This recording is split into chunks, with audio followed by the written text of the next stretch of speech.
So Xenosaga is the hot topic right now amongst Xenoblade fans after the references placed in that notorious radio scene. Regardless of which side of the debate you fall on, however, it's important to be informed on all of the lore and intricacies of each game so that you can make an informed decision on which side you want to stand by. So in this video, I'm going to be talking you through everything that you need to know about the lore of Xenosaga. Before we jump into that though, spoiler warning for the entire Xenosaga trilogy, as we'll be discussing major plot points throughout all of the games. Additionally, if you enjoy this style of content and find it informative, I'd appreciate it if you'd click that subscribe button and notification bell, as it helps me out a ton and allows more people to find this video. With that all out of the way, let's get into explaining the Xenosaga trilogy. To begin with, we're first going to be taking a look at how the world of Xenosaga actually works, as this will be very important to know when we're discussing the other topics throughout this video. The Xenosaga universe is composed of both the higher domain, making up most of the universe, and the lower domain, which is where the story of Xenosaga takes place. Additionally, the lower domain is also then made up of both the imaginary number domain and the real number domain. This might sound complicated, but just think of the real number as the physical domain, in which people's bodies and the world itself reside,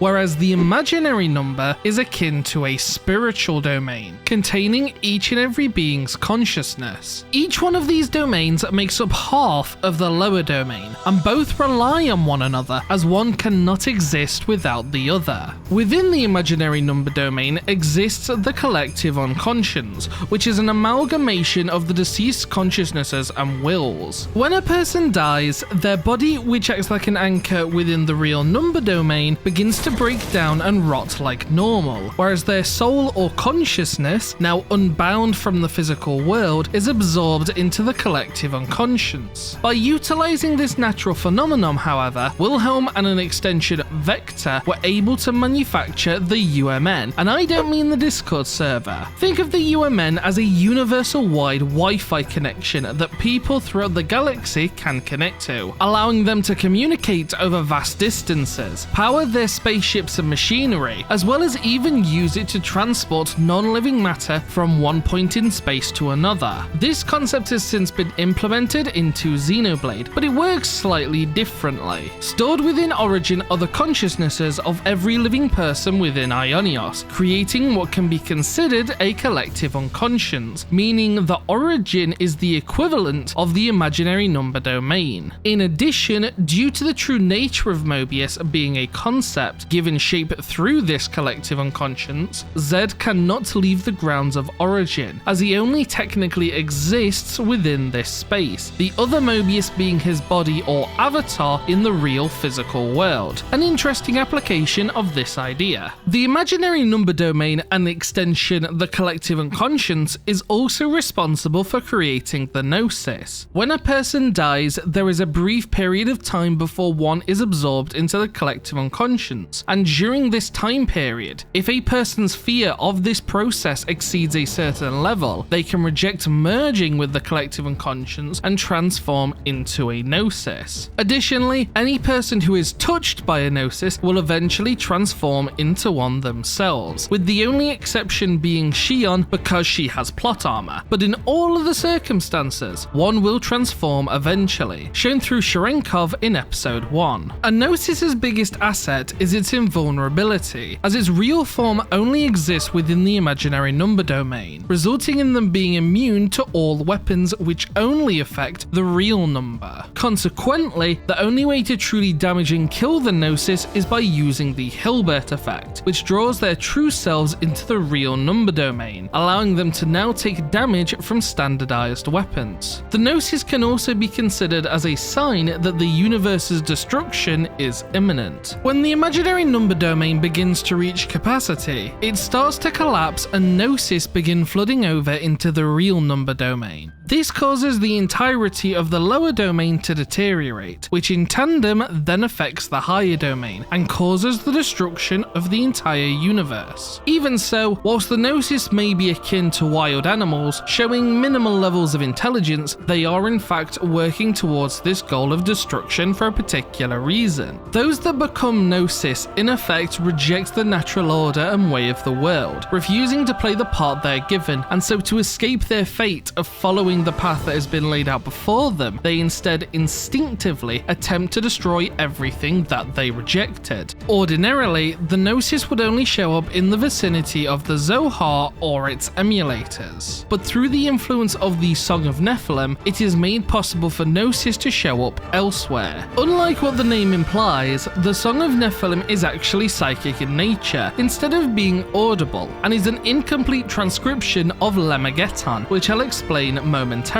That said, the appearance of the gnosis from the song is actually an unwanted side effect, created through Udu's observation of the universe, which blurs the line between the imaginary and real number domains. First and foremost, Lemmageddon is a Zohar control program that was constructed by a man named Grimoire Wilhelm. The objective of such a program was to utilize the Zohar's power, which was connected to Udu, allowing those to use the power of God. Whilst this program was deciphered by Wilhelm, it was originally created by Jesus Christ and Chaos, and was implemented into all of the relics of God, allowing them to draw power from the Zohar. Similarly to the conduit, the Zohar also acts like a gateway connecting the higher and lower domains together. Even so, within the Saga universe, the Zohar is more so treated as a battery, fueled by Udu's waves, rather than a meta-universe manifold like in Blade. This can best be seen when some of the relics of God activate, like Zarathustra and Proto-Omega, utilizing the Zohar as a power source. In fact, a device having a strong connection to the Zohar is exactly what dictates whether they are a relic of God or not, as this term can be very vague at times. It's also worth mentioning that a scientist by the name of Joachim Mizrahi constructed copies of the Zohar known as the Zohar emulators. These devices are largely identical in appearances with the original, but are not quite as powerful as their predecessor. Still, they should not be underestimated, as they can still create space-time anomaly events when they come into contact with another being's will. The reason this happens is because of Udu, who I've neglected to talk about up until this point. Udu can be attributed to as a consciousness that exists within the higher domain, and is the closest thing to God in the Xenosaga universe. As I mentioned before, the Zohar draws power from the waves Udu emits, which can be harmful to beings from the lower domain. Ordinarily, these waves never reach the lower domain, only being present when Lemmageddon or one of its alternate versions have been activated. But there's also another reason. Udu exists alone in the higher domain, and observes the inhabitants of the lower domain through both the child known as Abel and Abel's Ark, each existing in either the real or imaginary number domains respectively, acting as avatars. Therefore, due to Udu's interference, its waves are now able to pass through into the lower domain, and are stored within the Zohar until it is activated. Nevertheless, the reason Udu continues to observe regardless is so that he can attempt to prevent the universe's annihilation, and in extension, understand why people of the lower domain yearn for their own self-destruction. Even though Udu's presence is a fundamental part of the world, many people are completely oblivious to his presence at all, entirely thanks to Vector hiding the truth from everyone. Lacking this information, a multitude of experiments were performed which forced people to come into contact with Udu, unbeknownst to themselves. The results of these experiments vary, but the results can be considered a failure in almost all circumstances, either sending the subject into hysteria, some being trapped within a coma, and others gaining a deep-rooted fear within their very soul. One of these test subjects was Dmitry Uriev, a designer child biologically developed to participate in phase transfer experiments. After coming into contact with Udu and being the sole survivor, Uriev sought for a way to overcome his fear of the divine. He desired to kill Udu. In addition to the fear he received, Uriev also gained the ability to exist solely in the imaginary number domain, allowing him to transplant his consciousness into another body if his happened to die, whether it be by time or a bullet. Seeking the answers on how to overcome his fear, Uriev eventually stumbled upon the Y data, which contained information on the relics of God and how to use them. He discovered that it would be theoretically possible for himself to ascend to the divine level if he merged the relics of God into one, along with the Zohar and Udu's observation terminals, allowing him to surpass Udu and thus cleanse his fear of it. Ultimately, however, he was stopped and defeated by his very own creations, known as the URTVs. The URTVs, like Dmitry Uriev, are artificially created bioweapons, a failed attempt of defeating Udu. Uriev created clones of himself whose life energy could release anti-waves, in contrast to Udu's, in an attempt to cancel him out. However, this was a ruse. Instead, he lied to his children about their true purpose so they'd be easier to control, and forced them to make contact with Udu, well aware that they wouldn't be strong enough to resist it, all for the grandeur of gathering data. Out of the 669 URTVs created, only Rubido, Albedo, Citrine, and Guinan managed to survive, the rest going insane and attacking the residents of Miltia during the Miltian conflict. The other overarching villain of the series then becomes Wilhelm after Uriev's defeat. Wilhelm is the founder of Vector Industries and a prominent figurehead throughout all of the Saga games. He is an immortal being who acts as the guardian of the lower domain, resulting in him taking action to prevent its destruction. To do so, he decided that it would be best to keep the lower domain on a loop through the eternal recurrence, effectively resetting the universe and allowing the exact same events to take place over and over again throughout all of time. This is why Vector was created, as it would allow Wilhelm to control events from the shadows and make sure that events played out as he desired.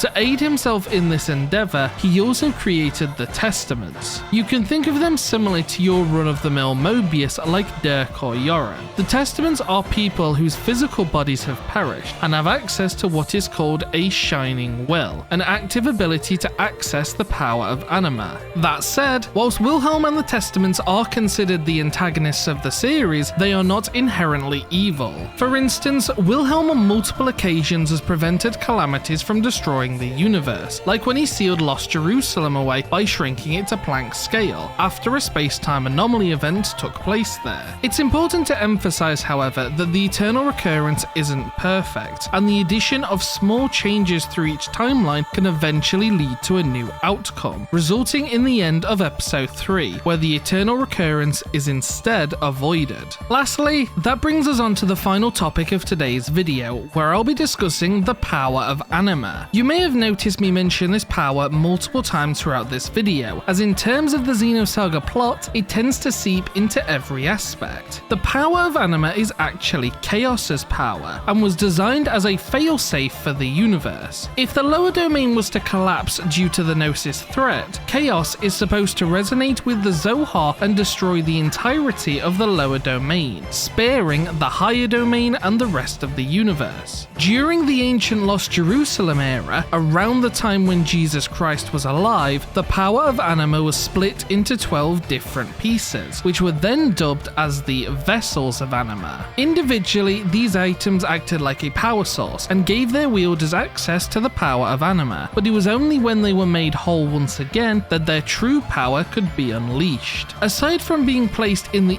ESs to create more powerful mechs, Wilhelm also required them to activate Zarathustra, one of the relics of God, and trigger the eternal recurrence. In contrast to the power of Anima also exists the Animus. This ability can be considered the controller or key for the power of Anima, and was wielded by Mary Magdalene and her reincarnation, Cosmos. In fact, it was actually the Animus that that originally divided the power of Anima, as it was necessary to delay the failsafe from being activated. The result was that Chaos lost part of his Anima power and Mary Magdalene lost her physical body, becoming an entity that only existed within the UMN until she was revived within Cosmos. By the end of Episode 3, Chaos has regained full control over the power of Anima, and Cosmos, who relinquished the Animus to Nephilim, is left broken and in pieces, floating through space above the atmosphere of Lost Jerusalem, whilst a blue light permeates from her battered core. Totally not being a reference in a future game, and having absolutely no connection to the ending of Future Redeemed. And that was everything that you need to know about Xenosaga.